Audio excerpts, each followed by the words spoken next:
Narendra, down.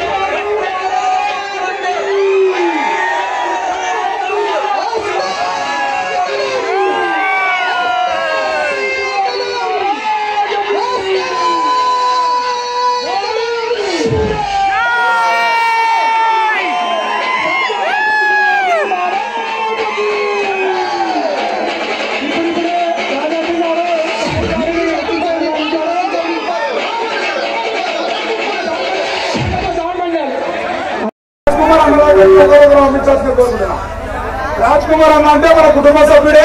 ఎక్కడ వెళ్ళాలో దయచేసి సన్మానించాలనుకున్న వారు నిదానంగా స్టేజ్ పైకి రండి. దయచేసి ఐడెంటి కార్డు ఉన్న వాళ్ళు మన కమిటీ సభ్యులు పంపించండి. మీ వాళ్ళని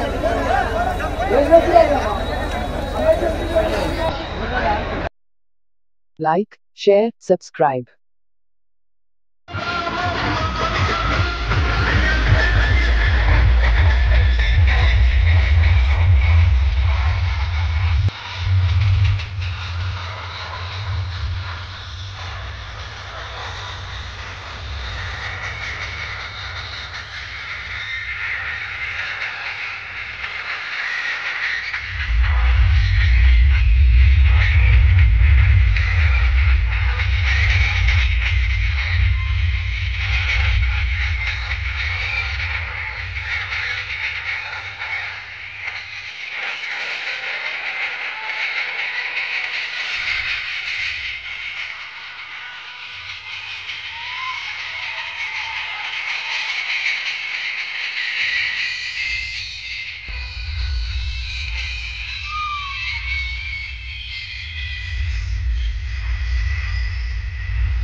Prince DJ.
సన్మానించాల్సిన కోరుకుంటున్నాం. రాజ్ కుమార్ అన్న అంటే మన కుటుంబ సభ్యుడే, ఎక్కడ వెళ్ళాలో దయచేసి సన్మానించాలనుకున్న వారు నిదానంగా స్టేజ్ పైకి రండి. దయచేసి ఐడెంటి కార్డు ఉన్న వాళ్ళు మన కమిటీ సభ్యులు కిందికి పంపించండి. మీడియా వాళ్ళని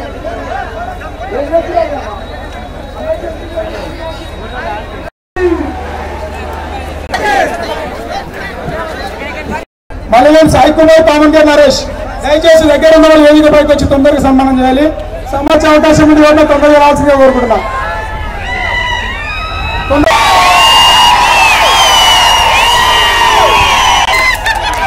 విశ్వరాజ్ ఫౌండేషన్ చైర్ అన్న టైగర్ ఎప్పుడైనా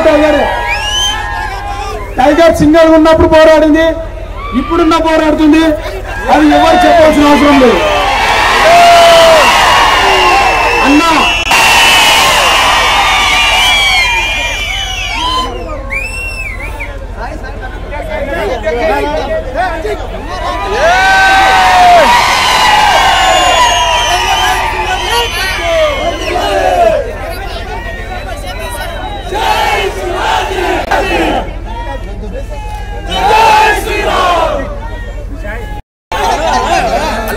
జై శ్రీరామ్, జై శ్రీరామ్, రామ లక్ష్మణ జానకి,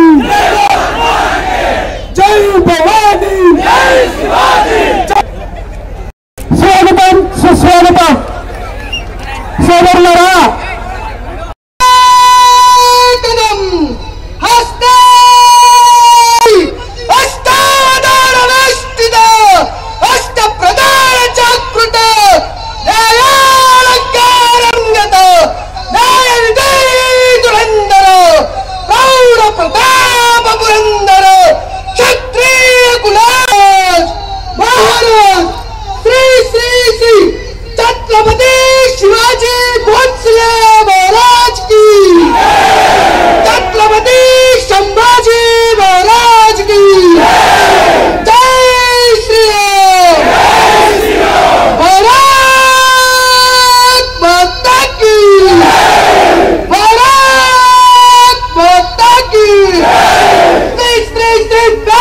शिवाजी महाराज की, संभाजी महाराज.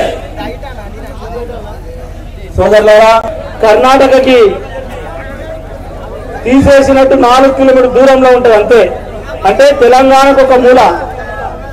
అటువంటి మూలలో ఆ ఊరు కాకుండా జిల్లా కేంద్రంకి 4 గ్రామంకి ఒక మహానుభావుని, ఒక దేవుని విగ్రహ ప్రతిష్టాపనకి భాగ్యనగర్ వరకు వెళ్ళి పిలిస్తే అది గల్లీ అయినా ఢిల్లీ అయినా ఎక్కడైనా అది మహారాష్ట్ర ఔరంగాబాద్ కావచ్చు, ఉత్తరప్రదేశ్ కావచ్చు, మధ్యప్రదేశ్ కావచ్చు, బామర్ది పాత బస్తీ కావచ్చు, ఎక్కడైనా నేనున్నా నీ వస్తాని వచ్చే ఏకైక నాయకుడు తెలంగాణ టైగర్ మన రాజసింగన గారికి. టైగర్ రాజసింగన గారికి స్వాగతం, సుస్వాగతం. కుమార్ రెడ్డి గారు కూడా స్వాగతం, సుస్వాగతం. అలాగే మున్సిపల్ వైస్ చైర్మన్ మాజీ అయినటువంటి మిత్రుడు నందు నామాజీ గారికి స్వాగతం, సుస్వాగతం. మనం క్రికెట్ గతంలో ఎప్పుడో కపిల్ దేవ్ వరల్డ్ కప్ తెచ్చిండు. వరల్డ్ కప్ మళ్ళీ ఎప్పుడు వస్తుంది అని చూస్తే మనకి ధోని రూపంలో వచ్చింది. అదొక వరల్డ్ కప్ ఆనందం ఎట్లా ఉంటుందో చెప్తా.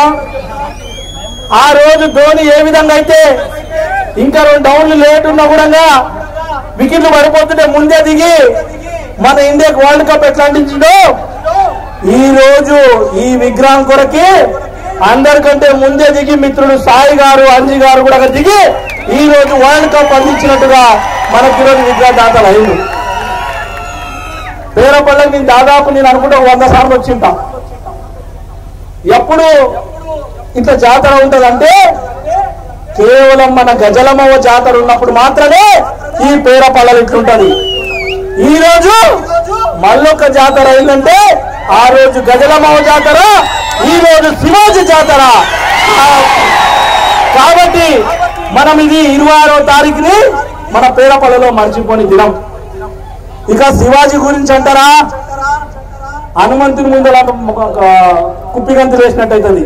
ఎందుకంటే శివాజీ మహారాజుకు వారికంటే ఎక్కువ తెలిసిన వాళ్ళం ఉండమా ఇక్కడ. హిందువుల గురించి రొమ్ము చించుకొని ఎన్ని కష్టాలైనా ఎదుర్కొని తొడగొట్టి నిలబడి మాట్లాడినట్టు రాజేశ్వరి ముందర మనం మాట్లాడగలమా?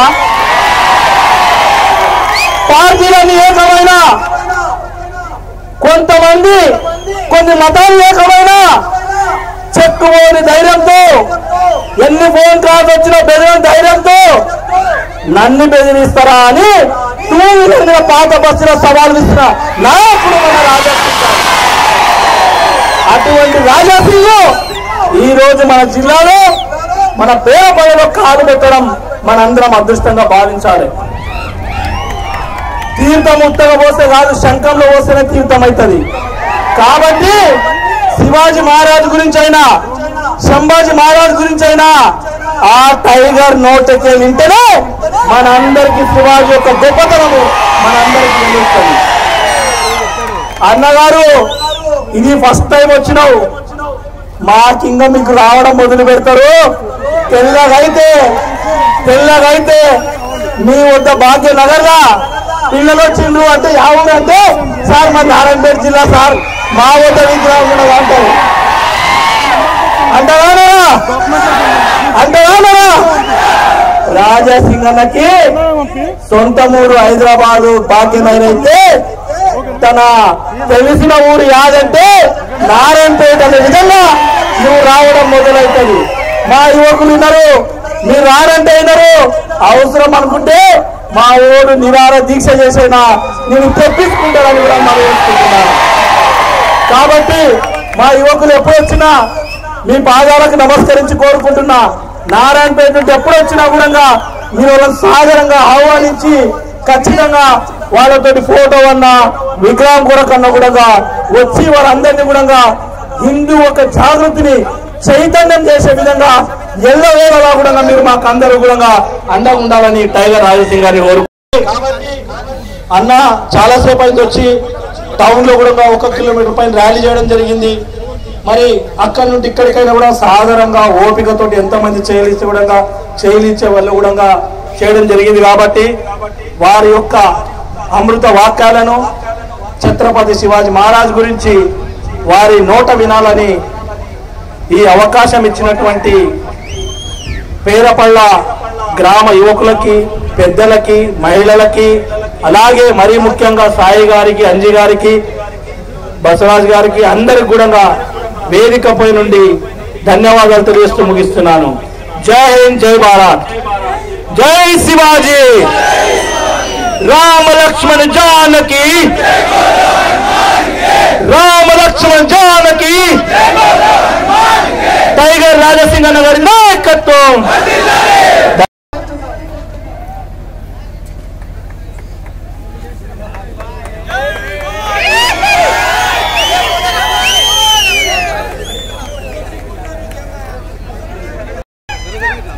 సార్ ఒకసారి అంతా కొద్దిగా ఎన్నిక జరిపితే రాజాసింగ్ అన్న గారి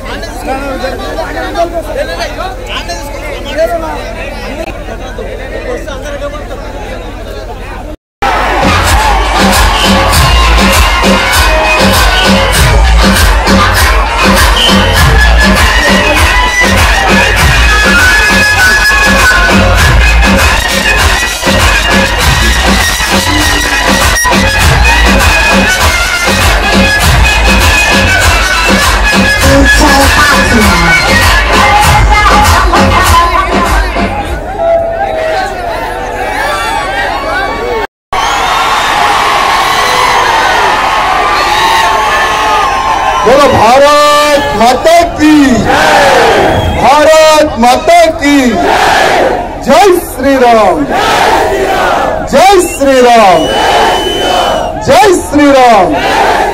छत्रपति शिवाजी महाराज जी की, जीजा माता की, संभाजी राजे की। आज पेरापल्ला इस गांव में पहली बार आने का अवसर मुझे मिला। जब साई कुमार और उनकी टीम जब आकर मुझसे मिली थी, हिंदी ओके ना?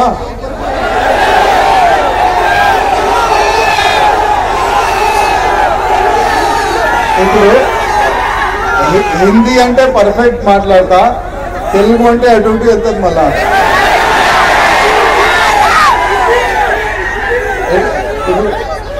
హిందీ నా తెలుగు నా చేయలేకపోయినా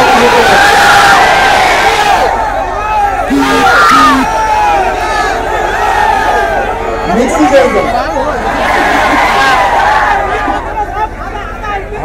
ఆదా కటి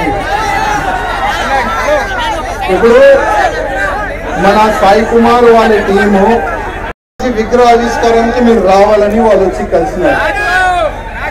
నేను వాళ్ళకి కింద మీరు అసలు ఏ ఊరు నుంచి వస్తున్నారు, ఇప్పుడు నారాయణపేట అంటే నేను వేరే నారాయణపేట అనుకున్నా, కానీ ఇంకొక నారాయణపేట ఉందని నాకు ఇప్పుడు తెలుస్తుంది. అదేవిధంగా నారాయణపేట జిల్లాలో పేరాపల్లా ఊర్లో ఛత్రపతి శివాజీ మహారాజ్ కి నమ్మే వాళ్ళు ఎంతమంది ఉన్నారని ఇప్పుడు తెలుస్తుంది. తమ్ముళ్ళారా, ఇవాళ ఛత్రపతి శివాజీ మహారాజ్ విగ్రహ ఆవిష్కారం జరిగింది. దేని గురించి అందరూ వినాలి, అరవద్దు, అర్థం చేసుకోవాలి. ఓకేనా? ఇవాళ మీరు నాకు తెలిసిన దేని గురించి 2 మాటలు మంచి వినాలి, దానిపైన అవసరం ఉంటే నడవాలి, లేకపోతే ఈ చెవు నుంచి విని ఈ చెవు నుంచి తీసేయాలి. కొంతమంది అట్లా ఆలోచన పెట్టుకుంటారు. కానీ నా ఒక లక్ష్యం ఉన్నది, మన భారతదేశాన్ని హిందూ రాష్ట్రం చేయాలంటే ఛత్రపతి శివాజీ మహారాజ్ మార్గదర్శనంలో వెళ్ళాలి. హిందవీ స్వరాజ్ గురించి ఛత్రపతి శివాజీ మహారాజ్ ఆనాడు పోరాడిండు.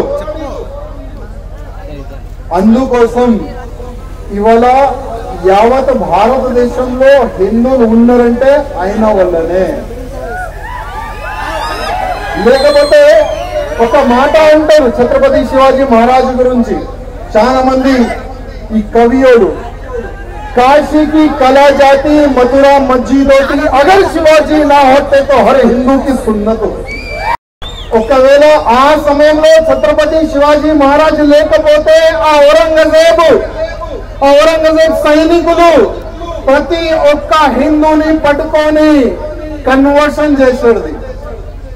ఒకవేళ ఆ సమయంలో ఛత్రపతి శివాజీ మహారాజ్ మన గురించి పోరాడకపోతే, తమ్ముళ్ళారా, ఛత్రపతి శివాజీ మహారాజు 19 ఫర్వరి 1630కి శివనేరి పూణేలో అక్కడ ఒక కొండ ఉంటుంది, పోర్ట్ ఉంటుంది, కిలా, అక్కడైనా జన్మించింది. కానీ ఆయన జన్మించుకైనా ముందే ఔరంగజేబు రాజ్యంలో ఒక్క హిందూ కూడా సేఫ్ లేకుండే. ఎక్కడ గుడి కనబడితే ఆ గుడిని పలగొట్టాలి. ఏ ఊర్లో, ఏ జిల్లాలో, ఏ క్షేత్రంలో హిందువులు కనబడితే వాళ్ళకి సంపాలి. అదే ఔరంగజేబు ఒక పనిలాగా పెట్టుకుండు. ఔరంగజేబు ఒక కళ ఉండే, యావత్ భారతదేశానికి ఇస్లామిక్ దేశంగా చేయాలని ఆయన ఒక కళ ఉండే. తమ్ముళ్ళారా, ఔరంగజేబు సైన్యం పోతున్నది, ఒక చిన్న గుడి కనబడింది. అక్కడ కొంతమంది హిందువులు మన ఆడోళ్ళకి నిలబడ్డారు. సైన్యం చూసి మళ్ళీ ఔరంగజేబు చూసిన తర్వాత చూడండి అక్కడ జనాలు ఎందుకు జమ అయినారు. సైన్యం పోయిన తర్వాత అక్కడ జనాలని చూసి అక్కడ చూసిన తర్వాత అరే ఒక చిన్న ఒక శివ గుడి ఉన్నది ఔరంగజేబ్కి చెప్తారు ఆ సైనికులు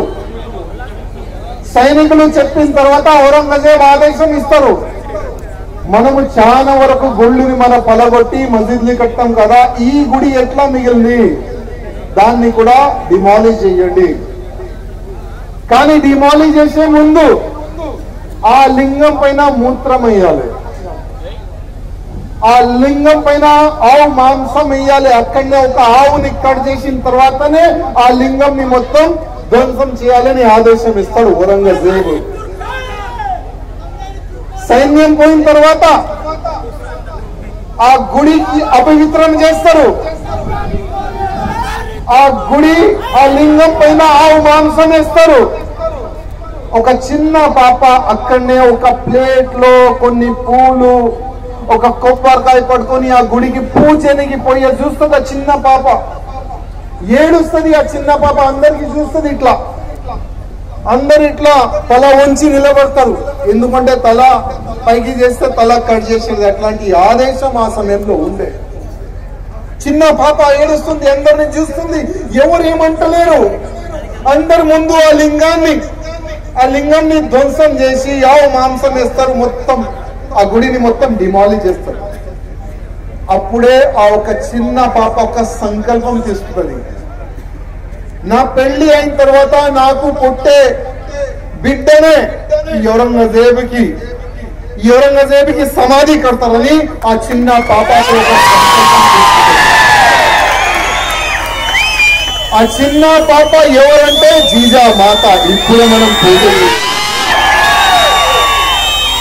సంకల్పం ఎంత గట్టది తమ్ముళ్ళారా సంకల్పం ఎంత గట్టిగా ఉంటది ఒక్కసారి మీరు ఆలోచన చెయ్యాలి ఇవాళ మనం ఉన్నాం మన చిన్న పిల్లలకి మనకు ఎవరికైనా పెళ్లి అయితే వాళ్ళకి ఒక కొడుకు పుడతాడు కొడుకు పుట్టిన తర్వాత మనలో ఆలోచన ఏముంటది మన కొడుకుకి మనం మంచి ఎడ్యుకేషన్ ఇద్దాం ఆయనకి ఇంజనీర్ చేపిద్దాం డాక్టర్ చేపిద్దాం పోలీస్ చేపిద్దాం ఏదో ఒక పెద్ద పోస్ట్ లో ఇద్దాం ఆయనకి ఒక మంచి వ్యక్తిగా తయారు చేద్దాం ఈయన ఒక మంచి జాబ్ చేసిన తర్వాత ఆయనకి సాలరీ వస్తుంది మనం మంచిగా బతకొచ్చు అందరిలో ఆలోచన ఉంటది కదా కానీ జీజామాతలో ఆలోచన ఏముండే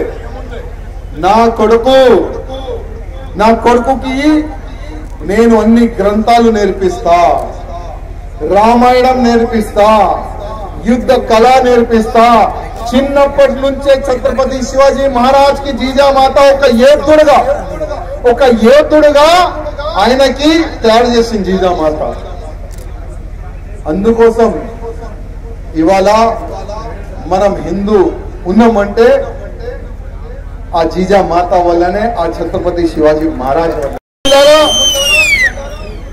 ఇవాళ ఛత్రపతి శివాజీ మహారాజు 370 యుద్ధాలు చేసిండు ఆయన 300 ఒక్క యుద్ధం కూడా ఆయన ఓడిపోలే ప్రతి ఒక్క యుద్ధం టెక్నిక్ తోని కొట్లాడిండు ఆయన కానీ యుద్ధం చేసిన తర్వాత ఇప్పుడు ఔరంగజేబ్ సైనికులు ఏదైనా హిందూ రాజా పైన యుద్ధం చేస్తే ఆ ఫస్ట్ ఆ రాజాని చంపిన తర్వాత ఆ రాజా భార్య గాని ఆ రాజాకి ఉన్న బిడ్డే గాని హిందూ సైనికులు చనిపోయిన తర్వాత వాళ్ళు ఆడలతో గాని మానవంగలు చేసేది దాని తర్వాత వాళ్ళకి చంపేది కానీ ఛత్రపతి శివాజీ మహారాజ్ ఒక మాట అనేది మన హిందూ ఆడపడుచు ఉండని వాళ్ళ ఆడపడుచు ఉండని వాళ్ళకి సమ్మానం చేసే మన బాధ్యత మనం హిందూ అని అంటాడు ఆయన ఒక సైనికుడు ఉండే తమ్ముళ్ళారా ఆయన పేరు ఆపాజీ సోందల్కర్ ఛత్రపతి శివాజీ సైన్యంలో చాలా పెద్ద చాలా మంచి సైనికులు ఉండేది దాంట్లో ఒక సైనికుడు ఆపాజీ సోందల్కర్ ఆపాజీ సోందల్కర్ కి ఒక ఇన్ఫర్మేషన్ వస్తుంది ఔరంగజేబు ఖజానా మొత్తం గోల్డ్ ఆ సొమ్ము ఒక ఊరు నుంచి ఇంకొక ఊరు పోతుంది అని ఆయనకి ఇన్ఫర్మేషన్ వస్తే ఆయన ఒక టీం తయారు చేసి ఆ ఖజానా పైన అటాక్ చేస్తారు. మొత్తం సొమ్ముని అయినా లుటాయించుకుంటారు. ఎందుకంటే ఆ సొమ్ము మొత్తం ఎక్కడి నుంచి వచ్చేది? మన సొమ్ము. మన గుళ్ళు అక్కడిక్కడ పొలగొట్టిన తర్వాత అదే సొమ్ము వాళ్ళు దోచుకొని తీసుకొని వెళ్తే అదే సొమ్ము పైన ఆపాజీ సోందల్కర్ దాడి చేసి తీసుకుంటారు. కానీ ఆ సొమ్ము ఎంబడి వజీర్ ఖాన్ బిడ్డే కూడా పోయేది. ఆపాజీ సోందల్కర్ చూస్తాడు, అరే ఈ ఒక ఇంత అందంగా ఉన్నది, ముస్లింస్ రాజులు చైర్లో కూర్చుంటే అటు సైడ్ ఇటు సైడ్ కొన్ని ఆడలు ఉండి సేవ చేస్తారు. కానీ ఛత్రపతి శివాజీ మహారాజుకి నేను అట్లాంటి ఎప్పుడు కూడా నేను చూడలే. ఆయన చుట్టుపక్కల మనమే ఉంటాం. కానీ ఈయనకి నేను తీసుకొని పోయి ఛత్రపతి శివాజీ మహారాజ్కి ఒక గిఫ్ట్ గా నేను ఇస్తా అని ఆలోచన పెట్టుకొని ఆ లూటాన్సిన సొమ్ము ఆ వజీర్ ఖాన్ ఆ కూతురికి తీసుకొని పోయి ఛత్రపతి శివాజీ మహారాజ్ ముందు పెట్టారు. ఛత్రపతి శివాజీ మహారాజ్ చైర్ నుంచి లేచి ఆపాజీ సోందల్కర్ గారికి తిడతాడైనా, నువ్వు ఇది చాలా తప్పు పని చేసినావు. వాళ్ళ ఆలోచనలో మన ఆలోచనలో చాలా తేడా ఉంది. వాళ్ళు తప్పు చేస్తారు కానీ మనం తప్పు చేయకూడదు. ప్రతి ఒక్క ఆడమ్మాయికి మనం ఒక తల్లిలాగా మనం చూడాలి.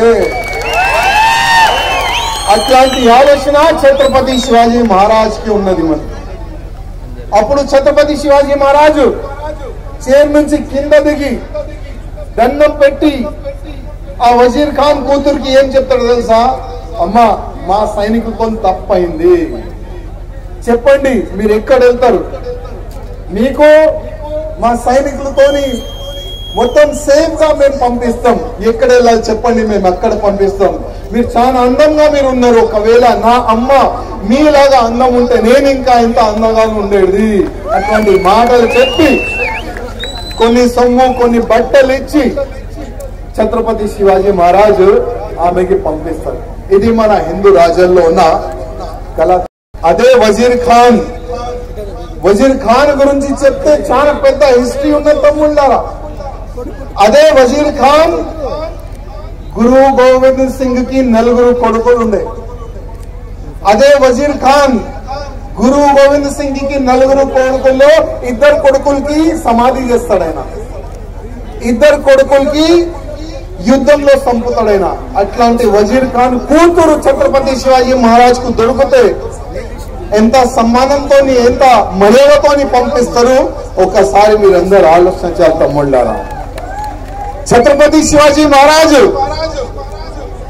గొరిల్లా యుద్ధ చేసేది ఎక్కువ శాతం, చాలా టెక్నిక్ తోని ఆయన కొట్లాడేది. ఆయన ఛత్రపతి శివాజీ మహారాజు పేరు వింటే ఔరంగజేబు నిద్ర అవుట్, అంత భయం ఛత్రపతి శివాజీ మహారాజ్ అంటే తమ్ముళ్ళారా. ఔరంగజేబు ఏం చేయాలి, ఛత్రపతి శివాజీ మహారాజ్ కి ఎట్లా కంట్రోల్ చేయాలి, ఛత్రపతికి ఎట్లా పట్టుకోవాలి అని చాలా సార్ ఆయన ప్రయత్నం చేసిండు. కానీ ఎంత మందిని పంపించిండు, అంత మందిని నరికి పంపించిండు ఛత్రపతి శివాజీ మహారాజ్. ఛత్రపతి శివాజీ మహారాజ్ కి పట్టుకోనికి ఒక మీటింగ్ ఆర్గనైజర్ చేసినారు తమ్ముళ్ళారా. అసలు ఛత్రపతి శివాజీ మహారాజ్ కి ఎవరు పట్టుకుంటారు, ఎవరైనా ఛత్రపతికి పట్టుకుంటే ఆయనకి ఎన్ని సొమ్ము కావాలి అది నేను ఇస్తా, ఎన్ని ఊరు కావాలి అది నేను ఇస్తా, ఎన్ని కిలోలు కావాలి నేను అది ఇస్తా అని ఒక అనౌన్స్మెంట్ జరుగుతుంది. అప్పుడు ఒక వస్తాడు అఫ్జల్ ఖాన్ అని, ఆయన హైట్ చాలా భయంకరమైన హైట్ ఉంటది. ఆయన ఎవరికైనా పట్టుకుంటే ఆ వ్యక్తి ఎక్కడన్నా చనిపోతాడు, అంత స్ట్రాంగ్ వ్యక్తి అఫ్జల్ ఖాన్. అఫ్జల్ ఖాన్ అంటాడు, నేను గుర్రం పైన నుంచి కింద కూడా దిగాను, గుర్రం పైన నుంచి శివాజీకి ఇట్లా పట్టుకుంటా, నాకు 10,000 మంది సైనికులు కావాలి, 10,000 మంది సైనికులకి ఆయనకి ఇచ్చేస్తారు, పో పట్టుకొని రాపో. ఆయన వెళ్తాడు. కానీ వెళ్తే సమయంలో ఆయన ఛత్రపతి శివాజీ మహారాజ్ గురించి కొద్ది తెలుసుకుంటాడు. ఆయన ఛత్రపతి శివాజీ మహారాజు కొండల్లో ఒక్కడిక్కడ దాచుకొని ఉంటాడైనా, కింద దిగుతాడు, యుద్ధం చేస్తాడు, మళ్ళా దాచుకుంటాడు. ఆయన ఎవరికి దొరకడైనా. ఇప్పుడు ఛత్రపతి శివాజీ మహారాజ్ కింద రావాలంటే ఏమి చేయాలి? హిందువుల పైన దౌర్జన్యం చేయాలి. అఫ్జల్ ఖాన్ వాళ్ళ సైన్యం హిందువుల పైన దౌర్జన్యం స్టార్ట్ చేసినారు. తుల్జా భవానీ టెంపుల్ ని ధ్వంసం చేసిన ఇదే అఫ్జల్ ఖాన్. ఇదే అఫ్జల్ ఖాన్ మన తుల్జా భవానీ టెంపుల్ వెళ్ళారా ఎవరైనా? తుల్జాపూర్ ఆ టెంపుల్ ని డిమాలిష్ చేసిన ఇదే అఫ్జల్ ఖాన్. మళ్ళా పండరీనాథ్ టెంపుల్ ని డిమాలిష్ చేసిన ఇదే అఫ్జల్ ఖాన్. ఊరిని కాలబెట్టిండు ఇదే అఫ్జల్ ఖాన్. చాలా మంది హిందువుల్ని నరికిండు ఇదే అఫ్జల్ ఖాన్. ఛత్రపతి శివాజీ మహారాజ్ అమ్మ జీజామాతకి తెలిసింది, తుల్జా భవానీ టెంపుల్ ని పలగొట్టిండు, అపవిత్రమన చేసిండు ఇదే అఫ్జల్ ఖాన్. ఛత్రపతి శివాజీ మహారాజ్ కి పిలిచి జీజామాత చెప్తుంది, ఎట్టి పరిస్థితుల్లో ఆ అఫ్జల్ ఖాన్ తలకాయ నాకు కావాలి. ఎట్టి పరిస్థితుల్లో ఛత్రపతి శివాజీ మహారాజ్ ఒక మంచి ప్లాన్ చేస్తాడు. ఒక పత్రం రాస్తాడు అఫ్జల్ ఖాన్ కి. అరే అఫ్జల్ ఖాన్, నీ గురించి నేను చాలా విన్నా, నువ్వు చాలా స్ట్రాంగ్ అంట, నీకు చూస్తే అందరు భయపడతారంట, నేను కూడా భయపడుతున్నా, మనం ఇద్దరం సపరేట్ గా కలుస్తాం. ఆ అఫ్జల్ ఖాన్ ఏమనుకుంటారు, అరే నేను ఏదో అనుకున్నా శివాజీకి ఏదో వెళ్ళిండు, నేను తోపు అనుకున్నా కానీ ఈయన ఎలుక వెళ్ళిండు, ఓకే కలుద్దాం. ఛత్రపతి శివాజీ మహారాజు అదే లేఖలో కింద రాస్తారు, నీ సైన్యం కూడా చాలా స్ట్రాంగ్ ఉందంట, నువ్వు నలుగురు నేను నలుగురు ఒక టెంట్ లో కలుద్దాం, నేను అది వ్యవస్థ చేస్తా. శివాజీ మహారాజు లేఖలో అది రాస్తారు. అఫ్జల్ ఖాన్ ఓకే అంటాడు. ప్రతాప్గఢ సైడ్, ప్రతాప్గఢ కిల్లలో అక్కడనే ఒక వ్యవస్థ చేపిస్తారు ఛత్రపతి శివాజీ మహారాజు. మంచి వ్యవస్థ, గ్రాండ్ వ్యవస్థ చేస్తాడు. అఫ్జల్ ఖాన్ అక్కడి నుంచి వస్తాడు. ఆయన ఎంబడి సయ్యద్ బండా అని చాలా డేంజర్ వ్యక్తి ఉండే. మళ్ళా శివాజీ మహారాజ్ ఎంబడి సయ్యద్ అంటే ఇక్కడ వీర్ జీవా అని ఆయన కూడా చాలా ఖతర్నాక్ వ్యక్తి ఉండే. చాలా గొప్ప గొప్ప సైనికులు మన శివాజీ మహారాజ్ ఎంబడి ఉండే. అప్పుడు కొంతమంది సైనికులు టెంట్ బయట ఉంటారు, ఆయన ఎంబడి ఇద్దరు, ఈయన ఎంబడి ఇద్దరు కలుస్తారు. ఆల్రెడీ అఫ్జల్ ఖాన్ ప్లాన్ చేసుకుంటాడు, నేను శివాజీకి పట్టుకొని చంపేస్తా. కానీ శివాజీ మహారాజ్ కూడా మొత్తం ప్లాన్ చేసుకుంటారు. ఇప్పుడు మనం బుల్లెట్ ప్రూఫ్ జాకెట్ వేసుకుంటాం, కానీ అప్పుడే Chhatrapati Shivaji Maharaj bulletproof jacket తయారు చేసిండు. బుల్లెట్ ప్రూఫ్ జాకెట్ లాగా ఒక స్టీల్ గా ఒక కవచ్ తయారు చేసుకుని, ఇక్కడ కూడా కవచ్ తయారు చేసుకొని పులి గోర్లు ఇక్కడ దాచుకున్నాయి శివాజీ మహారాజ్. ఓకే అఫ్జల్ ఖాన్ గారు మీరు చాలా గొప్ప వ్యక్తి అది ఇది అని. మళ్ళా అఫ్జల్ ఖాన్ అంటారు, నువ్వు ఎన్ని దౌర్జన్యం చేసినావు, ఔరంగజేబు అన్ని కిల్లలు నిన్ను ధ్వంసం చేసినావు, అన్ని కబ్జాలు చేసినావు, అన్ని నువ్వు ఇచ్చేసే, లేకపోతే మర్యాద ఉండవు, నేను చంపేస్తా. ఆ మంచిది సార్ అని మెల్లగా శివాజీ మహారాజు దగ్గర వస్తారు, ఇద్దరు కౌగిలిస్తారు. అఫ్జల్ ఖాన్ ఇప్పుడు ఈ తుర్కొల్లో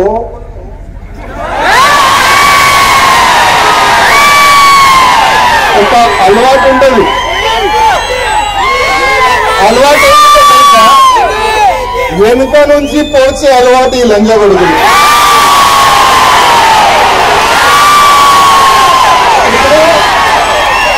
అదే పని అఫ్జల్ ఖాన్ చేసిండు. ఛత్రపతి శివాజీ మహారాజుకి వెనుక నుంచి పోర్చడానికి ప్రయత్నం చేస్తే ఛత్రపతి శివాజీ మహారాజు ఆ పులి గోర్ నుంచి కడుపు మొత్తం చింపేసిండు. మళ్ళా ఆ సయ్యద్ బండా ఛత్రపతి శివాజీ మహారాజ్ పైన అటాక్ చేస్తే మళ్ళా వీర్ జీవా ఆ సయ్యద్ బండా తల నరుకుతాడు. మళ్ళా అదే అఫ్జల్ ఖాన్ తల తీసి జీజామాత కాలు కాలా పెడతారు. అది మన ఛత్రపతి శివాజీ మహారాజ్. ఔరంగజేబ్ కు తెలుస్తుంది, అరే అఫ్జల్ ఖాన్ కూడా చంపేసినారు రా భయ్, ఇప్పుడు ఏం చేయాలి? అరే మామ ఇక్కడ రా. ఆయన ఒక మామ ఉంటాడు, ఆయన మామ పేరు సాయిస్త్ ఖాన్. సాయిస్త్ ఖాన్ కి పిలుస్తారు, 1,00,000 సైన్యం ఇస్తారు. 1,00,000 సైన్యం ఇచ్చిన తర్వాత పూణేలో లాల్ మహల్ ఒకటి ఉంటది. లాల్ మహల్ లో ఆయన కబ్జా పెడతారు. 1,00,000 మంది సైన్యం మొత్తం ఘెరాయించుకుంటారు. ఒక్క వ్యక్తి కూడా బయటికి రాకూడదు, ఒక్క వ్యక్తి కూడా లోపల పోకూడదు, అట్లాంటి సెక్యూరిటీ మొత్తం పెడతాడు. ఇప్పుడు శివాజీ మహారాజు బయటికి రావాలి ఎట్లా?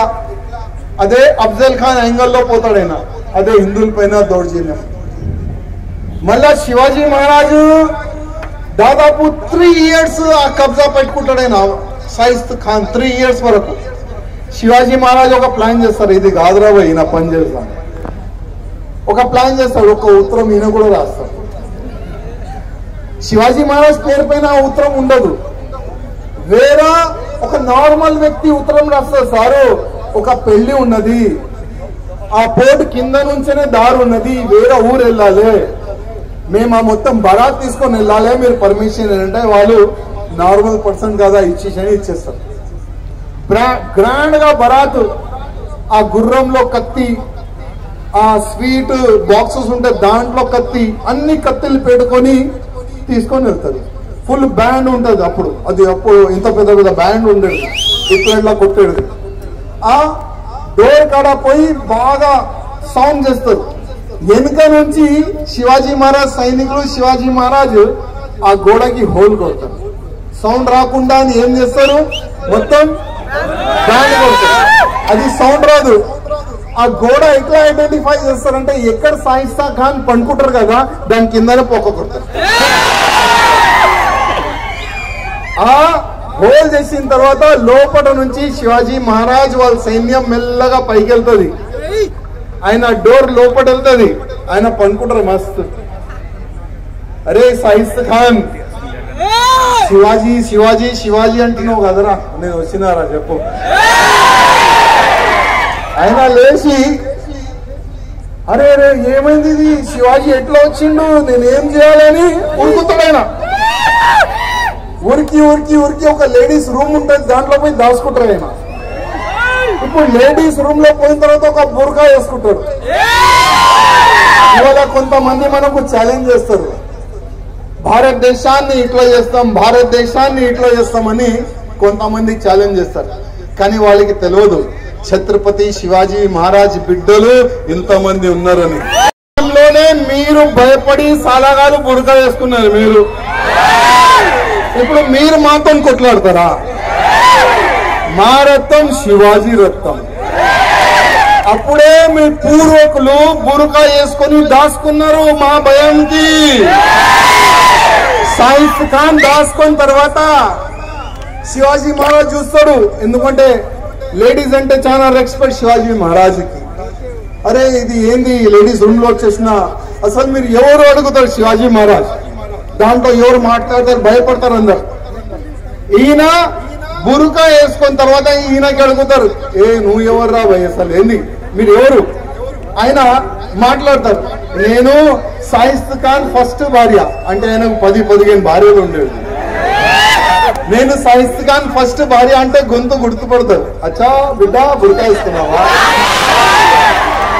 శివాజీ మహారాజ్ అంటారు, నువ్వు శివాజీ శివాజీ అన్నావు కదా అబ్బాయి, నేను ఇక్కడ వచ్చినా నువ్వు బురకా వేసుకున్నావు ఇంద్రా కూడా అని. శివాజీ మహారాజ్ కత్తి పట్టుకొని వెనక వస్తే, వెనక పోతే ఒక కిటికీతోని దుంకనికి ప్రయత్నించి శివాజీ మహారాజ్ కత్తితో కొడితే 3 వేలు కట్ అయిపోతుంది సాయిస్తా ఖాన్ కి. అప్పుడు దుంకి అయినా అక్కడి నుంచి వెళ్ళిపోతాడు ఆయన. ఈ పరిస్థితి వాళ్ళది ఉండే తమ్ముళ్ళ. అదే విధంగా అట్లాంటి చాలా యుద్ధాలు మన ఛత్రపతి శివాజీ మహారాజ్ చేసిన తమ్ముళ్ళ. కానీ ఒక్క యుద్ధం కూడా ఛత్రపతి శివాజీ మహారాజ్ ఓడలే తమ్ముళ్ళ, ఒక్క యుద్ధం కూడా. కానీ చాలా మంది మన రాజులు ఉండే, వాళ్ళు చాలా వరకు తప్పులు చేసినారు. పృథ్వీరాజ్ చౌహాన్ గారు 16 టైం మొహమ్మద్ గోరీకి ఓడిపించిన తర్వాత ఇడిచేసినారు, అరే కొండా పోయింది. కానీ అదే మొహమ్మద్ గోరీ ఒక్కసారి పృథ్వీరాజ్ చౌహాన్ గారు పట్టే ఆయన కళ్ళు పీకిస్తారు, ఆయనకి చంపేస్తారు. కానీ శివాజీ మహారాజ్ ఎప్పుడు కూడా అట్లాంటి తప్పు చెయ్యలే. ఎప్పుడు శత్రువు కనబడితే ఆయన తలగా నరికేది, అదే ఒక నేర్చుకుంటే ఛత్రపతి శివాజీ మహారాజ్. ఛత్రపతి శివాజీ మహారాజ్ ఇవాళ మన సాయి ఒక మాట అంటుంది గోరక్షణ గురించి. ఇవాళ మనం గోరక్షణ గురించి మాట్లాడుతున్నాం, కానీ చిన్నప్పుడు సమయంలోనే ఛత్రపతి శివాజీ మహారాజ్ కత్తి లేబట్టి గోరక్షణ చేసిన తమ్ముళ్ళారా. ఆ ఆ సమయంలోనే ఛత్రపతి శివాజీ మహారాజ్ దాదాపు ఒక 12 years అయిన ఏజ్ ఉండే. 12 years. ఒక కసాయోడు గౌమాతని గుంజుకొని తీసుకొని పోతుండు. అందరు చూస్తున్నారు, గౌమాత ఏడుస్తుంది. అందరు ఊరోళ్ళు చూస్తున్నారు, అసలు ఏంది గౌమాత అరుస్తుంది, ఈ కసాయోడు ఇంత పెద్ద కత్తి పెట్టుకొని గుంజుకొని తీసుకొని పోతుండు. ఎవరేం చెప్తలేడు, ఎవరేంది ఏం చేయాలి. అప్పుడే ఛత్రపతి శివాజీ మహారాజ్ గుర్రం వేసుకొని వస్తారు. అరే ఆగురా అంటారు. ఎక్కడ పోతున్నావు, మా గౌమాతని తీసుకొని పోయి మా తల్లిని ఎక్కడ తీసుకొని పోతున్నావు? ఆ కసాయోడు అంటాడు, నువ్వు ఇంత ఉన్నావు, నువ్వు ఎవర్రా, కత్తి చూసినావా? ఇది మా తినే ఆహారం, దీన్ని మేము కోస్తాం, మేము తింటాం. శివాజీ మహారాజ్ కి ఆ కసాయోడు అంటే ఇమీడియట్ గా ఛత్రపతి శివాజీ మహారాజ్ గుర్రం పైన నుంచి దుంకుతారు, ఆయన చేతి నరుకుతారు, ఆయనకి సంపుతారు. 12 సంవత్సరాలు ఆ ఏజ్ లో ఛత్రపతి శివాజీ మహారాజ్ గౌరవం. ఎక్కడ చూస్తే ఎక్కడ మన గౌమాతని తల్లిని సంపేస్తున్నాం. ఎక్కడ చూస్తే ఇప్పుడు మీ హైవే వస్తుంది కదా, ఆ హైవే నుంచి కూడా పెద్ద పెద్ద కంటైనర్లో ఆవు గాని దొడలు గాని గౌమాత బిడ్డల్ని నింపుకొని తీసుకొని పోతున్నారు, సిటీకి తీసుకొని వస్తున్నారు. అక్కడ స్లైడర్ లో సంపి ఆ మాంసాన్ని ఎక్స్పోర్ట్ చేస్తున్నారు. ఒక 2 days ముందు శంషాబాద్ ఒక పోలీస్ స్టేషన్ లిమిట్ లో గౌరక్షకులు ఒక బండిని పట్టుకొని పోలీస్ స్టేషన్ కి తీసుకొని వెళ్తే ఎవరిపైన కేసు పెట్టాలి పోలీసు వాళ్ళు? ఎవరైనా ఇల్లీగల్ దొడలిని తీసుకొని వస్తే వాళ్ళపైన పెట్టాలి కదా కేసు. కానీ ఆ కార్యకర్తల పైన కేసు పెట్టేసి మళ్ళా ఆ ఎంఐఎంఓలు వచ్చినారు, వాళ్ళు కార్యకర్తల పైన కేసు బుక్ చేసి పోయినారు. మళ్ళా మా రేవంత్ రెడ్డి గారు, ఆయన ఫస్ట్ ఏబీవీపీ ఉండే. రేవంత్ రెడ్డి గారు రక్తంలోనే కూడా హిందుత్వం ఉండే, ఇప్పుడు తెలియదు. రేవంత్ రెడ్డి గారు మధ్యలో ఒక స్టేట్మెంట్ ఇచ్చినారు, మోడల్ గోశాలలో కడతారని. రేవంత్ రెడ్డి గారికి నేను అప్పుడే చాలా మంచి ఆలోచన, దానికి హృదయపూర్వక ధన్యవాదం కూడా నేను చెప్పిన. మీరు ఒక మంచి ఆలోచన పెట్టుకున్నారు. కానీ రేవంత్ రెడ్డి గారు మీరు కింద నుంచి వచ్చిన కార్యకర్త, కింద నుంచి ఒక కార్పొరేట్ గా ఎమ్మెల్యే అయినారు, ఎమ్మెల్యే తర్వాత ముఖ్యమంత్రి అయినారు. మీకు అన్ని తెలుసు, గోమాత గురించి తెలుసు, గోమాత పిల్లల గురించి తెలుసు, గోమాత పూజ చేస్తే ఎంత పుణ్యం వస్తుంది మీకు అది కూడా తెలుసు. మోడల్ గోశాల కడతారు, ఆ మోడల్ గోశాలలో ఆవులు ఎద్దులు దొడలు ఎక్కడి నుంచి తీసుకొని వస్తారు నేను అడుగుతున్నా. ఇవాళ వేల సంఖ్యలో తమ్ముళ్ళారా, వేల సంఖ్యలో హైదరాబాద్ సిటీ కాకుండా యావత్ తెలంగాణలో ఎక్కడెక్కడో స్లాటర్ రోజు కట్టి ఎక్కడ ఆవు గౌమాతని సంపి, పిల్లలను సంపి, దొడలను సంపి, ఎద్దులను సంపి ఒక పెద్ద ఎక్స్పోర్ట్ అడ్డా మన తెలంగాణ అయిపోయింది. రేవంత్ రెడ్డి గారు దానిపైన మీరు దృష్టి పెట్టండి. ఇవాళ యావత్ గౌ భక్తుల నుంచి మీకు ఒక నివేదిక, మా గౌమాతని కాపాడండి, మా గౌమాతని కాపాడండి అని ప్రతి ఒక్క హిందూ కార్యకర్త మీతో కోరుకుంటున్నారు, మీకు రిక్వెస్ట్ చేస్తున్నారు. రేవంత్ రెడ్డి గారు ఛత్రపతి శివాజీ మహారాజు 12 సంవత్సరాలు ఆ చిన్న ఏజ్ లోనే కత్తి పట్టుకుంటే ఇవాళ మేము కూడా కత్తి పట్టుకుంటాం మా గౌమాత రక్షణ గురించి. మళ్ళా మేము కత్తి పట్టుకుంటే పరిస్థితి ఏమైతుంది ఒక్కసారి ఆలోచన చేయండి. మీరు గౌ రక్షణ గురించి సావానికి సిద్ధం, గౌమాత రక్షణ గురించి దేనికైనా మేము సిద్ధం. ఆ మాట ఒక్క మీరు యాద పెట్టుకోండి. ఎంఐఎం కి బడే పడకండి. ఆ ఇద్దరు మా చిన్న బామ్మర్ది పెద్ద బామ్మర్ది వాళ్ళు ఇవాళ మీ గవర్నమెంట్ ఒకవేళ నెక్స్ట్ బీజేపీ గవర్నమెంట్ ఓకే, రాజకీయాన్ని పక్క పెట్టండి. ఇది ఒక ధర్మ వేదిక. ఈ యొక్క ధర్మ వేదిక నుంచి నేను మీకు రిక్వెస్ట్ చేస్తున్నా, ప్రతి ఒక్క హిందువులు ఒక్కటే ఒక కోరిక, మా గోమాతని కాపాడండి.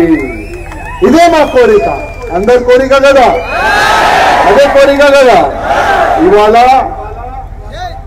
ఒకవైపు మన ఆవులని చంపుతున్నారు, ఇంకోవైపు లవ్ జిహాద్ పేరు పైన మన హిందూ అమ్మాయిల్ని టార్గెట్ చేస్తున్నారు. మన హిందూ అమ్మాయిల్ని టార్గెట్ చేసి కన్వర్ట్ చేసి పెళ్లి చేసి పిల్లల్ని కనే అట్లాంటి ఒక ఫ్యాక్టరీగా తయారు చేస్తున్నారు మన హిందూ అమ్మాయిలకి. ఇవాళ మనం మాట్లాడుతున్నాం లవ్ జిహాద్ పైన ఒక చట్టం రావాలి. ఇవాళ నేను ఏ పార్టీలో అయినా ఉంది, పార్టీ పక్క పెట్టండి, కానీ ప్రధానమంత్రి మోదీ గారికి నేను రిక్వెస్ట్ చేస్తాను, 4వసారి మీరు గెలవాలంటే లవ్ జిహాద్ పైన, గౌ హత్య పైన, ల్యాండ్ జిహాద్ పైన, ఇంకోటి హమ్దో హమారేదో ఈ జనసంఖ్య పైన మీరు ఒక చట్టం తీసుకొని వస్తేనే 4వసారి మీరు గెలుస్తారు. లేకపోతే హిందువులు కూడా ఆలోచన చేస్తారు, మోదీ అంటే కాషాయం, కాషాయం అంటే హిందుత్వం. మేము ఒక కాషాయ పార్టీని గెలిపించిన తర్వాత కూడా మా కోరికలు పూర్తి కాకపోతే మేము ఎక్కడ వెళ్ళాలని అందరు బాధపడతారు. కానీ వేరే మార్గం కూడా మన దగ్గర లేదు. కాంగ్రెస్ వాళ్ళు లవ్ జిహాద్ పైన చట్టం తీసుకొని వస్తారా? కేసీఆర్ తీసుకొని వస్తారా? వేరే మార్గం లేదు. అందుకోసం అందరు సోషల్ మీడియా వాడతారు, ఇన్స్టాగ్రామ్ కానీ యూట్యూబ్ కానీ, ఎంతమంది ఎన్నెన్నో ప్లాట్ఫామ్ యూజ్ చేస్తారు. అందరూ కూడా మోదీ గారికి ఒక రిక్వెస్ట్ చేస్తాం, మోదీ గారు ఇవాళ మా హిందువుల్లో హమ్దో హమారేదో మనం ఏం చేస్తాం, పెళ్లి చేసుకుంటాం, 2 పిల్లలు చేస్తాం, పొద్దున పోయి సాలు హమ్దో హమారేదో. కానీ హమ్ 5 హమారే 50 గురించి ఏంది మీ ఆలోచన? హమ్ 5 హమారే 50 పిల్లలు కంటనే ఉన్నారు, కంటనే ఉన్నారు, కంటనే ఉన్నారు, కంటనే ఉన్నారు, కంటనే ఉన్నారు. ఎక్కడ చూస్తే అక్కడ జనాభా పెరుగుతూనే ఉంది, పెరుగుతూనే ఉంది, పెరుగుతూనే ఉంది. ఎట్లా? అదే జనాభాలో కొంతమంది మదర్సాలో వెళ్తున్నారు, మదర్సాలో వెళ్ళిన తర్వాత వాళ్ళకి ఒక్కటొక్క నేర్పిస్తున్నారు జిహాద్, లవ్ జిహాద్, ల్యాండ్ జిహాద్, వక్ఫ్ జిహాద్, ఫలానా జిహాద్, అదే జిహాద్ నేర్పిస్తున్నారు. మళ్ళా మన భారతదేశం ఎక్కడ సేఫ్ ఉంటది? తమ్ముళ్ళారా ఆలోచన చేయండి. ఇవాళ మన ఒక్క హిందూ అమ్మాయి ఆయన ఏజ్ 21 అయిపోయిన తర్వాత ఆ హిందూ అమ్మాయిని టార్గెట్ చేసి ఎత్తుకొని తీసుకొని పోయిన తర్వాత మీరు నేను ఏ రాజకీయ నేత కూడా ఏం చేయలేడు. ఎందుకంటే వాళ్ళు లీగల్ గా వాళ్ళు వెళ్తారు. తమ్ముళ్ళారా ఇక్కడ ఎంతమంది యువకులు ఉన్నారు, కొద్ది చేయలేబట్టండి. మీరు ఒక పని చేయండి, మోదీ గారు లవ్ జిహాద్ పైన మీరు చట్టం తీసుకొని రండి, లేకపోతే మేము కూడా హిందూ జిహాద్ చేస్తాం. మేము కూడా వాళ్ళలాగా ట్రాక్, వాళ్ళలాగా వాళ్ళు ప్లాన్ తయారు చేసి, వాళ్ళలాగా మా హిందూ అమ్మాయిని టార్గెట్ చేసి ఎట్లా పెళ్లిళ్ళు చేసుకొని, ఒక పెళ్లి కాదు, 1, 2, 3, 4, 5, 6 ఎన్ని చేస్తున్నారు అర్థం కాదు. పెళ్లిళ్ళ పైన పెళ్లిళ్ళు, ఫ్యాక్టరీ పైన ఫ్యాక్టరీ పెడుతున్నారు, పిల్లలకైనా ఫ్యాక్టరీ. మళ్ళా మేము కూడా అదే స్థాయిలో పోతాం. మన దేశ వాతావరణం ఏదైనా డిస్టర్బ్ అయితే దానికి మీరే బాధ్యతుడు అని చెప్పాలి. మనం చేస్తారా? హిందూ జిహాద్ చేస్తారా? వాళ్ళు లవ్ జిహాద్ చేస్తున్నారు, మీరేం చేస్తారు? ఎవరైనా కార్యకర్తలు కానీ ఎవరితోని ప్రేమించాలి అర్థమైంది కదా. ఇది నా మాట కాదు తమ్ముళ్ళారా. దాదాపు ఆర్య సమాజ్ లో ఇప్పటి వరకు 780 పెళ్లిళ్ళు మేము చేపిస్తాం. ఎక్కడ లవ్ జిహాద్ అయితే అది బాధ మాకు కలిగేది. అప్పుడప్పుడు మేము కూడా హిందూ జిహాద్ కూడా చేసేసినాం. మా కార్యకర్తలకి చెప్పినాం, అంటే చేయకూడదు, జస్ట్ మజాక్ అన్నా. ఎందుకంటే మా పెద్ద మనుషులు చూసిన రాసింగ్ ఏమంటారు అంటారు. మన ఎక్కడైనా మన హిందూ అమ్మాయిని ఎవరైనా ఎత్తుకొని పోతే మొత్తం ఊరు ఒక్కటైపోవాలి. మన ప్రెషర్ కి మన సంఘటన చూసి మన పోలీసు వాళ్ళే ఆయన గుద్ద వల్ల కొట్టి తీసుకుని రావాలి మన దగ్గర. అది మనం చేయొచ్చు. ఒక మంచి పని మన ప్రధానమంత్రి మోదీ గారు చేసినారు. వక్ఫ్ పైన ఒక మంచి చట్టం తీసుకొని వచ్చినారు. మంచి చట్టం. ఎందుకంటే ఎక్కడ చూస్తే అయ్యా జాగీర్ లాగా కబ్జా పెట్టాడు వీళ్ళు. మా పెద్ద బామర్ది పార్లమెంట్ లో కుక్కలాగా వచ్చిండు. వక్ఫ్ పైన చట్టం తీసుకొని వస్తున్నారు. మా భూమి మీరు గుంజుకొని ప్లాన్ చేస్తున్నారు. ఇది చట్టానికి వ్యతిరేకంగా మేము యుద్ధం చేస్తామని ఒక మాట అన్నాడు. మా పెద్ద బామర్ది ఒక మాట చెప్పాలంటే, ఎవరితో యుద్ధం చేస్తావు నువ్వు? యుద్ధం ఎవరితో చేస్తావు? మోదీ గారితో యుద్ధం చేస్తావా? గవర్నమెంట్ తో యుద్ధం చేస్తావా? లేక కమ్యూనల్ వాయిలెన్స్ అట్లాంటి క్రియేట్ చేసి మాతో యుద్ధం చేస్తావా? చెప్పు. అప్పుడు కూడా అడిగినాం, ఇప్పుడు కూడా అడుగుతున్నాం. ఇప్పుడు యుద్ధం గురించి మీరు మాట్లాడే అంత మీ స్థాయి ఇప్పుడు లేదు. ఎందుకంటే మధ్యలోనే పహల్గాంలో ఈ టెర్రరిస్టులు పేరు అడిగి బట్టలు తీసి మన హిందువుల్ని ఎట్లా చంపినారు చూసినారు కదా. మళ్ళా మోదీ గారు ఏం చేస్తారు? పాకిస్తాన్ లో గుసాన్స్ చంపినారు. ఒకప్పుడు వేరే విధంగా ఉండేది, ఇప్పుడు గుసాన్స్ కొట్టే బలం ఉన్నది మన ప్రధానమంత్రి మోదీ గారు. No compromise, only for fight చెప్తారు ప్రధానమంత్రి మోదీ గారు. No compromise. అట్లాంటి ఒక స్ట్రాంగ్ దేశం మనకు తయారైపోయిన తమ్ముళ్ళారా. అదేవిధంగా ఇవాళ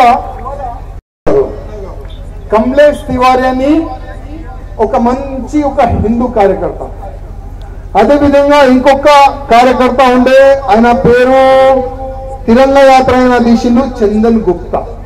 ఈయన దోస్తు, మన వైరల్ దోస్తు, లక్ష్మణ్ వైరల్ దోస్తు. కమలేష్ తివారీ హిందూ పైన పనిచేస్తుండని ఆయనకి టార్గెట్ చేసి ఆయనకి చంపేసిన. అదేవిధంగా తిరంగా యాత్ర అంటే భారతదేశాన్ని, అంటే మనకు 15 ఆగస్ట్ 26 జనవరి వస్తుంది కదా, అప్పుడు తిరంగా యాత్ర చాలా పెద్ద యూత్నైనా తీసిండు చందన్ గుప్తా. ఆయన కూడా ఫిజికలీ సపోర్ట్ చేయడానికి ఒక టీం తయారు చేసినది. ఆ టీం ఎట్లాంటి టీం అంటే వాళ్ళకి డబ్బులు మీరందరూ ఇస్తారు. హిందువులకి చంపే ఆ టీం కి డబ్బులు ఎవరిస్తున్నారు? మీరందరూ ఇస్తారు తెలియక. కానీ ఇప్పుడు చెప్తా, కొద్ది జాగ్రత్త ఉండాలి. మీరు ఏదైనా మన ఇంటి సామాన్ గురించి ఏదైనా కిరాణా షాప్ వెళ్తారు కదా, కిరాణా షాప్ కానీ ఏదైనా మాల్లో కానీ వెళ్తారు కదా, ఏదైనా వస్తువు కొనే ముందు దాని వెనుక కొద్ది చూడండి, ఒక సింబల్ ఉంటది, ఒక పేరు ఉంటది, హలాల్ అని. హలాల్ ఏముంటది? హలాల్. ఒకప్పుడు హలాల్ ఏంటంటే మాంసం పైననే హలాల్ ఉండేది. అంటే ఈ రౌండ్ టోపియోలు ఒక మేకని దేనికైనా కోస్తే దానికి వాళ్ళు ఒక మంత్రం చేసేది, దానికి హలాల్ మాంసం అనేది మన పెద్దోళ్ళకి తెలుసు. ఏ మాంసం? జస్ట్ హలాల్ అంటే మాంసమే ఉండే. కానీ ఇప్పుడు ఒక పెద్ద కుట్ర చేసి ఈ 57 కంట్రీస్ వాళ్ళు మా దేశానికి ఏదైనా ప్రోడక్ట్ రావాలంటే దానికి ఒక హలాల్ సర్టిఫికెట్ ఉంటేనే, ఆ సింబల్ ఉంటేనే అది మా కంట్రీకి రావాలి అని ఒక కండిషన్ పెట్టాం. ఇప్పుడు మన రామ్దేవ్ బాబా సారు, ఇంకా హల్దీరామ్ వాళ్ళు, ఇంకా పెద్ద పెద్ద వాళ్ళు ఇమీడియట్ గా హలాల్ సర్టిఫికెట్ కొనడానికి కోట్లు రూపాయలు ఇస్తున్నారు. హలాల్ సర్టిఫికెట్ కొనడానికి కోట్లు. హలాల్ సర్టిఫై అట్లాంటి సింబల్ ఉంటే మేము కొనం. ఆ ఒక్క మాట మీరందరూ. ఇంకొక ఆదిత్యనాథ్ గారు అన్నారు తమ్ముళ్ళారా, అందుకోసం ప్రతి ఒక్క హిందూ దాన్ని కూడా రెడీ ఉండాలని నేను మీ అందరికీ కోరుతున్నాను. 2 days ముందు ఒక మంచి కార్యకర్త ఉండేది. కార్యకర్త తమ్ముడైనా, ఆయన ఎక్కువ ఆర్గనైజేషన్ కి దానికి దీనికి ఆయనకి లింక్ లేకుండే. ఆయన సూసైడ్ చేసుకుని తమ్ముళ్ళారు. ఏం చేసుకుండు? 23 ఏజ్ చనిపోయాడు. నేను అప్పుడు ఒక స్టేట్మెంట్ ఇచ్చిన, ఎవరైనా హిందువులు యువకులు ప్రత్యేకంగా ఒక్కసారి చనిపోయే ముందు ఒక్కసారి మీ అమ్మ నాన్న తల్లి గురించి అక్క గురించి అన్నల గురించి ఆలోచన చెయ్యాలి. ఒక ఆశ ఉంటుంది తమ్ముళ్ళారా. ఇప్పుడు మీకు ఎక్కువ ఆశ ఉంటది, మా కొడుకు ఇంజనీర్ డాక్టర్ పెద్ద కావాలి, ఆయన పెళ్లి కావాలి, ఆయన మంచి అన్ని నేను చూడాలని అందరిలో ఒక ఆలోచన ఉంటుంది. కానీ ఇవాళ పిల్లలు అమ్మా నాన్న తిడితే సూసైడ్, ఫెయిల్ అయితే సూసైడ్, జాబ్ దొరకకపోతే సూసైడ్, ఇక్కడ ఆయనకి ప్రాబ్లం వస్తే suicide. Suicide last option. Suicide మార్గం లేదు, మార్గం తీయాలి. ఎంత దౌర్జన్యం ఛత్రపతి శివాజీ మహారాజ్ సమయంలో ఉండే తమ్ముళ్ళారా. ఎవరైనా ఔరంగజేబ్ సైన్యంకి దొరికితే తల నరికేది. అట్లాంటి సమయంలో కూడా యుద్ధం చేసిండు మన ఛత్రపతి శివాజీ మహారాజ్.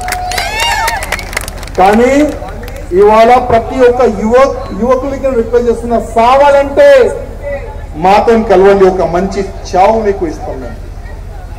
ఎవరికైనా చావాలంటే రాష్ట్రీయ స్వయం సేవక్ సంఘంలో మీరు పోవండి. ఎట్లా సావాలి వాళ్ళు మీకు నేర్పిస్తారు తమ్ముళ్ళారా. ఛత్రపతి శివాజీ మహారాజ్ లాగా తయారు చేసేది ఒక సంస్థ రాష్ట్రీయ స్వయం సేవక్ సంఘ్ తమ్ముళ్ళారా. ఎంతో మంది ఇవాళ ప్రధానమంత్రి మోదీ గారు ఎక్కడి నుంచి వచ్చినా అదే రాష్ట్రీయ స్వయం సేవక్ సంఘ్ నుంచి వచ్చిన మనకు ప్రధానమంత్రి దొరికిండు నరేంద్ర మోదీ గారు తమ్ముళ్ళారా. అందుకోసం రిక్వెస్ట్ చేస్తున్న ప్రతి ఒక్క యువకులకి సావు మార్గం లేదు. సావాలంటే దేశం గురించి చావండి, ధర్మం గురించి చావండి, మన ఫ్యామిలీ గురించి కష్టపడండి. అదే అంటారు, దానికి హిందూ అంటారు తమ్ముళ్ళారా. అదే విధంగా ఇవాళ మనం ఒక సంకల్పం తీసుకుందాం. సంకల్పం తీసుకునే ముందు నేను మా రాజ్ కుమార్ రెడ్డి గారికి ధన్యవాదం చెప్తా. ఫస్ట్ ఆయన సాయి కుమార్ మొత్తం టీం కూడా నేను ధన్యవాదం చెప్తున్నా. సాయి కుమార్ కి మన రాజ్ కుమార్ గారు ఒక మంచి సపోర్ట్ చేసిండు, ఒక మంచి విగ్రహంని ఆయన ఏర్పాటు చేసి ఇచ్చిండు. అదే విధంగా మన రాజ్ కుమార్ రెడ్డి గారు అంటున్నారు ఇంకొక విగ్రహం కూడా మేము మెయిన్ డిస్ట్రిక్ట్ లో కూడా ప్లాన్ చేస్తామంటుండు. ఛత్రపతి శివాజీ మహారాజ్ విగ్రహం ప్రతి ఒక్క ఊర్లో ఉండాలి తమ్ముళ్ళ. ప్రతి ఒక్క ఊర్లో మీరు మార్నింగ్ పూట ఇక్కడ నుంచి దాటే సమయంలో అక్కడ నిలబడి ఫస్ట్ అయితే ప్రణామం చేయాలి, దండం పెట్టాలి. ఒక కోరిక, శివాజీ మహారాజ్ నేను కూడా మీలాగా మీ మార్గదర్శనంలో వెళ్ళాలనుకుంటున్నాను మనసులో చెప్పుకొని ఇక్కడ నుంచి వెళ్ళి చూడండి. చాలా గొప్ప వ్యక్తి తమ్ముళ్ళారా శివాజీ మహారాజ్. శివాజీ మహారాజ్ ఎంత గొప్ప వ్యక్తి అంటే ఆయన కొడుకు సంభాజీ దానికైనా గొప్ప వ్యక్తి ఉండే. సంభాజీ మహారాజ్ కూడా చాలా తక్కువ లేకుండే, 120 యుద్ధాలు చేసిండు, ఒక్క యుద్ధం కూడా ఆయన కూడా ఓడిపోలే. కానీ మన హిందువుల్లోనే గద్దారులు ఉంటారు, మన హిందువుల్లోనే భార్గవగాడు ఉంటారు. ఆ సమయంలో కూడా సంభాజీ మహారాజ్ ఎక్కడ ఉంటాడు, ఎక్కడి నుంచి పోతాడు, ఆయన ఎంబడి తక్కువ సమయం ఎక్కడుంటది ఇన్ఫర్మేషన్ ఇచ్చిన మన హిందువులే ఆ సమయంలో కూడా తమ్ముళ్ళారు ఔరంగజేబుకి. అప్పుడు సైన్యం పోయి సంభాజీ మహారాజ్ కి పట్టుకొని ఇప్పుడు మూవీ వచ్చింది, ఎంతమంది చూసిన సంభాజీ. ఒక్కప్పుడు మేము సంభాజీ మహారాజ్ గురించి చెప్తే అరే శివాజీ మహారాజ్ కొడుకు ఇట్లా ఉండేనా అట్లా చెప్పేది. ఇవాళ ఆ డైరెక్టర్ కి, ఆ ప్రొడ్యూసర్ కి, ఆ హీరోకి నేను ధన్యవాదం చెప్తా. వాళ్ళ వల్ల ఇవాళ ప్రతి ఒక్క ఇంట్లో సంభాజీ ఇట్లా ఉండేనా అని అందరికి తెలిసింది ఇవాళ. కానీ మధ్యలో ఒక సభ జరిగింది మహారాష్ట్రలో. ఆ సభలో నేను అక్కడున్న మా ముఖ్యమంత్రి గారు, మహారాష్ట్ర ముఖ్యమంత్రి గారికి రిక్వెస్ట్ చేస్తున్నా, సంభాజీ మహారాజ్ కి చంపిన ఆ ఔరంగజేబు బొంద ఇక్కడ ఎందుకున్నది మహారాష్ట్రలో? బొందని సాఫ్ చేసే వరకు హిందువులు ఊరుకోరు. నేను ఎక్కడ కూడా ఒక మాట చెప్పి వచ్చినా మీకు అడగకుండా చెప్పండి ముఖ్యమంత్రి గారు ఎంతమంది సైన్యం కావాలి ఆ బొందగడ్డని కూల్చనికి తెలంగాణ నుంచి లక్షల మంది వస్తారు. మీరు మీ సైన్యం తీసుకొని పోయి ఔరంగజేబు సమాధిని ఫినిష్ చేయండి, లేకపోతే మేము వస్తామని అప్పుడే చెప్పినాం. మేము చెప్పిన తర్వాత మొత్తం మహారాష్ట్రలో ప్రతి ఒక్క హిందూ ఆర్గనైజేషన్ లేచి ఆ ఔరంగజేబు సమాధి ఉండకూడదు అని ఇవాళ ఒక యుద్ధం మహారాష్ట్రలో తయారైపోయింది. తమ్ముళ్ళ స్టార్ట్ అయిపోయింది. అంత తొందరగానే ఇప్పుడు అక్కడ గవర్నమెంట్ కూడా లిటిగేషన్ లో పడిపోయింది.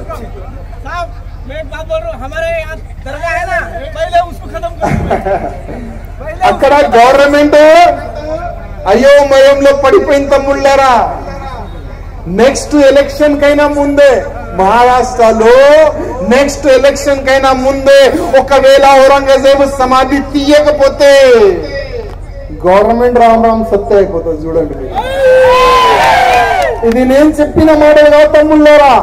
మహారాష్ట్రలో ప్రతి ఒక్క హిందూ, ప్రతి ఒక్క శివాజీ మహారాజ్ సైనికులు, సంభాజీ మహారాజ్ సైనికులు అనుకుంటున్నారు ఈ ఔరంగజేబు సమాధి మా భూమిలో ఉండకూడదని ఒక సంకల్పం వాళ్ళు చేస్తున్నారు. అందుకోసం మనం కూడా వెళ్దాం అవకాశం దొరికితే.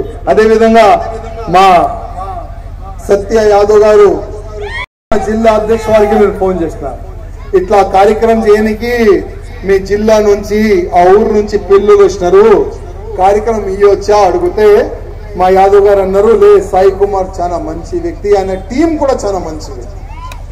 సాయి కుమార్ కైనా ఆయన టీం చాలా స్ట్రాంగ్ టీం, మనం సమయం ఇవ్వచ్చు, మీరు రావచ్చు. నేనన్నా అయ్యి అక్కడ 100-200 మంది ఉంటారు, మళ్ళీ ఎందుకు రావాలి? లేలే అన్నా, ఈ పేరాపల్లా యువకులకు ఒకసారి మీరు వచ్చి చూడండి, మీరు ప్రతి ఒక్క యువకులో శివాజీ మహారాజ్ రూపం కనబడుతుంది అని అన్నారు ఆయన. ఇవాళ నిజం కనబడుతుంది. అదేవిధంగా నందు నామ్జీ కూడా వేదిక పైన ఉన్నారు. ఈ కార్యక్రమంకి ప్రతి ఒక్క వ్యక్తి సహకారం చేసిండు. కొంతమంది ఫైనాన్షియలీ, కొంతమంది ఫిజికలీ, ఎంతో మంది ఈ విగ్రహ ఆవిష్కారం గురించి ఎంతో మంది సహకారం చేస్తున్నారు. వాళ్ళ నుంచి నేను హృదయపూర్వకంగా ధన్యవాదాలు చెప్తున్నాను. ఎందుకంటే మహారాష్ట్రలో కూడా దాదాపు 200 పైన విగ్రహ ఆవిష్కారం నేను చేసినాను. మన తెలంగాణలో దాదాపు 60 అబో విగ్రహ ఆవిష్కారం నేను చేసినాను. ఆ అదృష్టం నాకు దొరుకుతుంది, ఆ అదృష్టం మాకు దొరుకుతుంది. తమ్ముళ్ళారా, రాజకీయంని పక్క పెట్టండి, ఒక కట్టర్ హిందూగా మీరు తయారు కావాలి. రాజకీయంలో బలం ఉండదు, ఎప్పుడు చేరు జనాలు గుంజుకుంటారు గ్యారంటీ ఉండదు. కానీ ఎవరైనా కాషాయ ధ్వజం పట్టుకుంటే ఎవరు కూడా గుంజలేరు. అందుకోసం స్పెషల్ గా నా యువకులు రిక్వెస్ట్ చేస్తున్నా, రాజకీయ నేతలకి మీరు తయారు చేయండి, కానీ మీరు రాజకీయంలో పోకండి. ఒక హిందూ కార్యకర్తని, ఒక హిందూ లీడర్ని మీరు తయారు చేయండి, అప్పుడే మీకు సేఫ్ ఉంటుంది. తమ్ముళ్ళారా, ఇవాళ నాయకులు ఎట్లా తయారైపోయినారు తెలుసా? అన్నా గౌరవ దేశం బండి పట్టుకున్నాం, ఎందుకు పట్టుకున్నావురా? ఎవరు పట్టుకున్నారా? నువ్వు పోలీసా? నువ్వు ఫలానా? నువ్వు ఇదా? ఇట్లాంటి మాటలు మన రాజకీయ నేతలు మాట్లాడుతున్నారు. మళ్ళీ అదే ఎలక్షన్ సమయంలో గోమాతకి జై, జై శ్రీరామ్, జై భగవాన్, అట్లాంటి డూప్లికేట్ రాజకీయ నేతల్ని కొద్ది పక్క పెట్టండి. మనకు ఒరిజినల్ నేత కావాలి కదా, డూప్లికేట్ అవసరం లేదు. కరెక్టే కదా? అందుకోసం ఇవాళ ఎంత పెద్ద సంఖ్యలో వచ్చిన కార్యకర్తలకి నా హృదయపూర్వక ధన్యవాదాలు. అదేవిధంగా ఒక हिंदी कौन बोला था? हिंदीలో हिंदी में एक शपथ ग्रहण समारोह करेंगे. ఒక సంకల్పం తీసుకుందాం మనం. అందరిది ఫోన్ టార్చ్ లైట్ ఆన్ చేయండి. ओके ना? ये सीधा हाथ अपने दिल पे रखो. ओके ना? मैं राजा सिंह,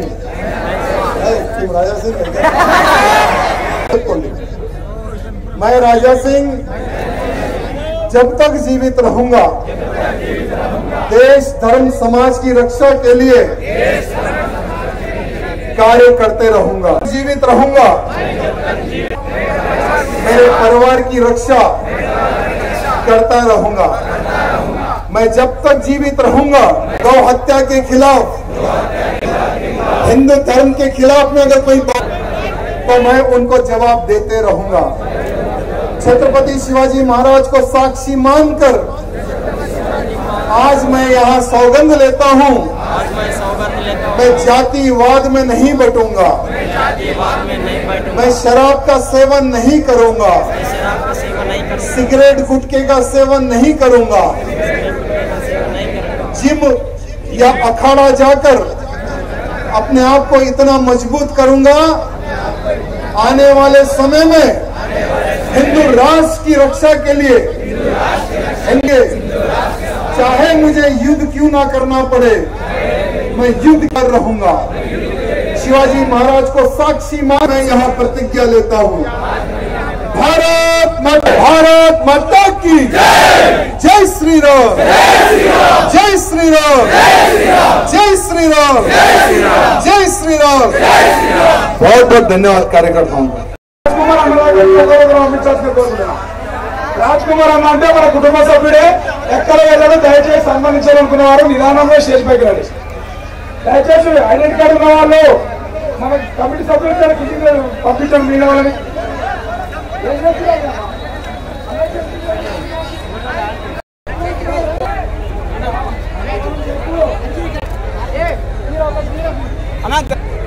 दुश्मन कांपते हिंदुओं के नाम से।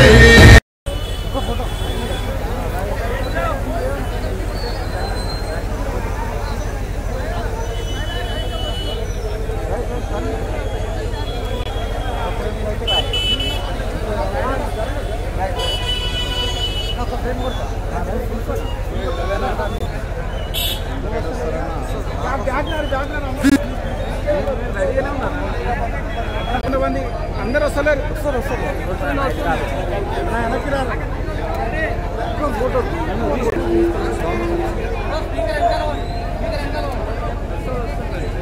చూడండి చూడండి